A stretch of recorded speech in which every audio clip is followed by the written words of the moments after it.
Brandir le drapeau du communisme révolutionnaire et renforcer la lutte contre le capitalisme pour une défense quotidienne des travailleurs, l'ADN de Combat ouvrier n'a guère changé.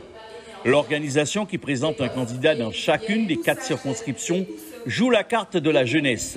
Une jeunesse qui fait de la mobilisation sociale son leitmotiv.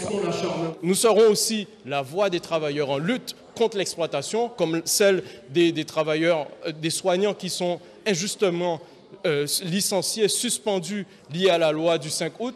Ceux aussi de ceux qui se sont battus récemment, comme ceux de la Poste, qui ont pu obtenir des avancées sur les questions de maintien d'emploi, et ceux aussi qui sont toujours en lutte, notamment les travailleurs d'ArcelorMittal, qui sont en grève depuis plus de 8 mois.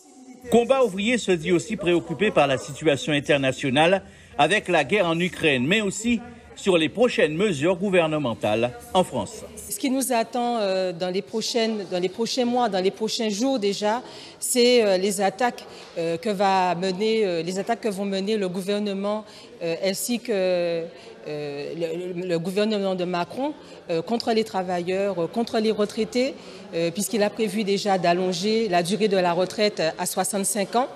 Et ils ont prévu aussi de faire travailler les gens qui touchent le RSA entre 15 heures et 20 heures par semaine. Des jeunes candidats encadrés par des plus anciens.